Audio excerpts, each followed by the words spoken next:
उसने हजारों किन्नरों में से एक का हाथ पकड़कर उसे बाकी किन्नरों से अलग कर दिया और कहा, तुम किन्नर नहीं हो। एक मर्द का क्या काम किन्नर अखाड़े में? यह सवाल एक साध्वी के किन्नर अखाड़े की महामंडलेश्वर बनने के बाद विरोधी दल द्वारा उठाए गए सवालों का जवाब नहीं था, बल्कि इसने एक नया सवाल भी खड़ा कर दिया था। हजारों किन्नरों के बीच एक मर्द को उसने कैसे पहचान लिया? जबकि गामा, जो बचपन से किन्नरों के बीच पला बढ़ा था, खुद के किन्नर ना होने पर हैरान था। उसे आज पहली बार पता चला कि वह एक किन्नर नहीं बल्कि एक नॉर्मल मर्द है। महामंडलेश्वर ने गामा की आंखों में झांका और देखा कि कैसे वह 22 साल पहले नासिक के कुंभ मेले में भगदड़ के दौरान अपने परिवार से बिछड़ गया था। जब मेले में एक सांड घुस आया था और सभी लोग अपनी जान बचाकर भाग रहे थे, तब किन्नर गायत्री ने देखा कि एक छोटा बच्चा बिल्कुल रास्ते के बीच पड़ा हुआ है, जिसे भीड़ या सांड कुचल सकते हैं। उसने सांड के सामने आकर पहले बच्चे की जान बचाई और फिर पूरे मेले में घूम घूम कर लोगों से पूछा, ये बच्चा किसका है? जब कोई जवाब नहीं आया तो गायत्री उसे अपने साथ घर ले आई। बच्चे को नहलाते समय गायत्री ने उसके गले में एक तावीज देखा। जब उसने वह तावीज खोला तो उसमें से एक कागज का टुकड़ा निकला, जिस पर एक फोन नंबर लिखा था।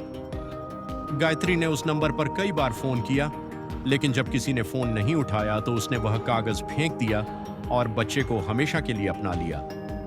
यह बात सुनकर सभा में मौजूद सभी किन्नर गामा को अखाड़ा छोड़ने के लिए कहते हैं, गामा, तुरंत ये अखाड़ा और सभा छोड़ दे, तूने हमारे साथ धोखा किया है।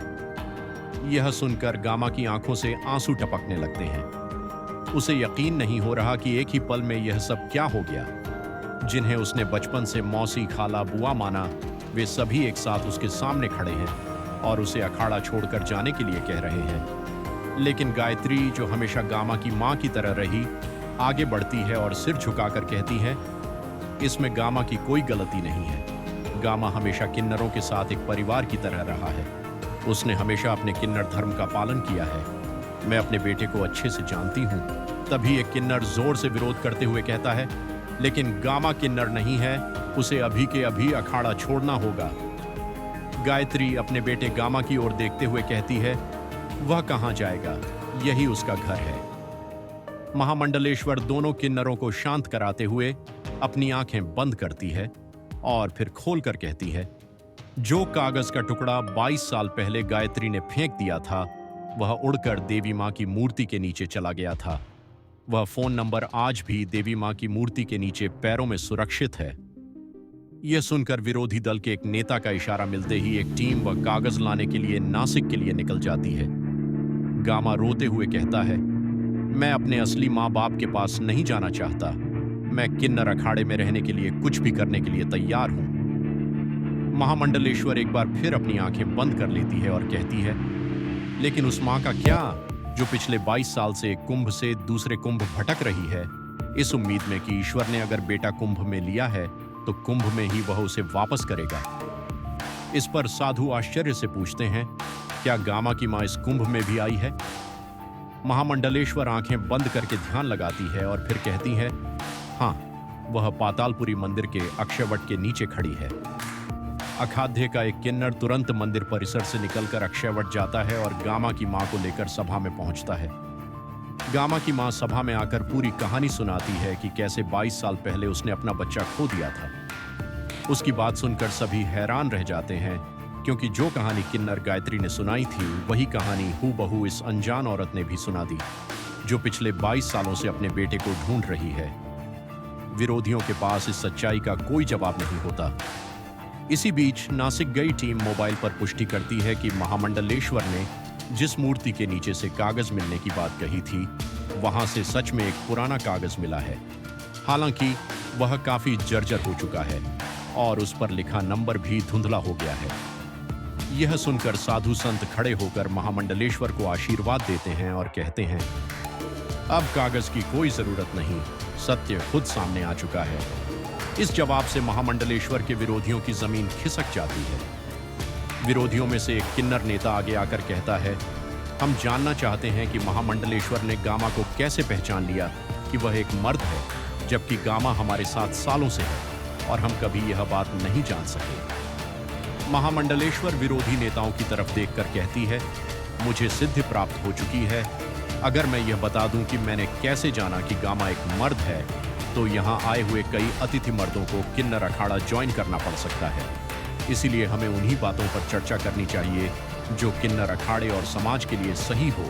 रही बात गामा के किन्नर अखाड़े में रहने की, तो उसका फैसला अखाड़े की महारानी करेंगी। महारानी काफी गंभीर होकर फैसला देती है। वैसे तो भारतीय कानून सभी को अपनी मर्जी से किसी भी जेंडर को अपनाने की स्वतंत्रता देता है, जिसके लिए किसी भी तरह की सर्जरी की आवश्यकता नहीं है, लेकिन अखाड़े की भी अपनी परंपरा है।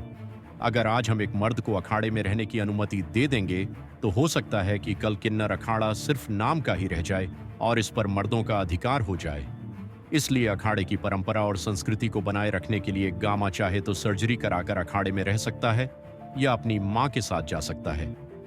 अंतिम फैसला गामा का ही होगा। उस पर किसी भी तरह की सर्जरी का दबाव नहीं है। गामा एक बार अपनी 22 साल पहले बिछड़ी मां को देखता है, जिसकी आंखों से लगातार आंसू बह रहे हैं। फिर वह अपनी किन्नर मां को देखता है, जिसने उसे 22 सालों से पाल पोस कर बड़ा किया है। गामा अपनी खोई हुई मां के पास जाता है और कहता है, मुझे माफ करना देवी, तूने मुझे 22 साल तक ढूंढा है। मैं इस जन्म में तो नहीं, लेकिन हाँ, अगले जन्म में वापस तेरे ही यहाँ पैदा होना चाहूंगा। इतना कहकर वह गायत्री के पास वापस लौट आता है। उसके चाहने वाले किन्नर आगे बढ़कर उसे गले लगा लेते हैं और कहते हैं, बस एक छोटी सी सर्जरी के बाद तुम फिर से हमारे साथ होंगे। ठीक तभी परिसर में एक साधु दौड़ता हुआ आता है और बताता है, संगम नोज क्षेत्र में भगदड़ हो गई है। सभी महामहिम अपनी अपनी कुर्सी छोड़कर मदद के लिए घाट की तरफ निकल पड़ते हैं। विरोधियों में से एक नेता महामंडलेश्वर के पास आकर व्यंग्य करते हुए कहता है, आप यह बता सकती हैं कि एक महिला अक्षय वट के नीचे खड़ी है, लेकिन यह नहीं बता सकती हैं कि संगम घाट पर भगदड़ होने वाली है।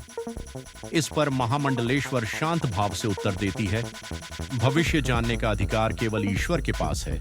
मुझे जो ज्ञान प्राप्त हुआ है उसमें मैं केवल अतीत और वर्तमान देख सकती हूँ, भविष्य नहीं। भगदड़ के अगले दिन एक 45 साल की औरत संगम घाट पर काफी दुखी मन से बैठी है।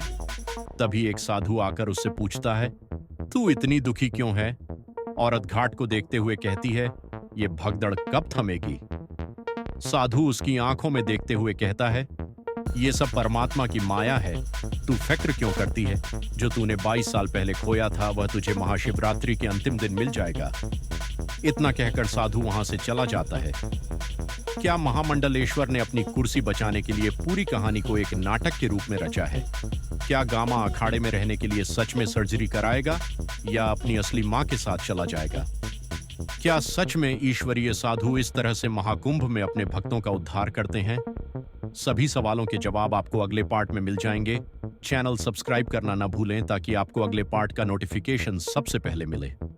हमने कहानी का पहला पार्ट भी बनाया है, जिसमें गामा के नासिक कुंभ में बिछड़ने की कहानी है कि कैसे गामा अपने माँ बाप से बिछड़कर एक किन्नर को मिला। डिस्क्रिप्शन में दिए गए लिंक पर जाकर पार्ट 1 जरूर देखें।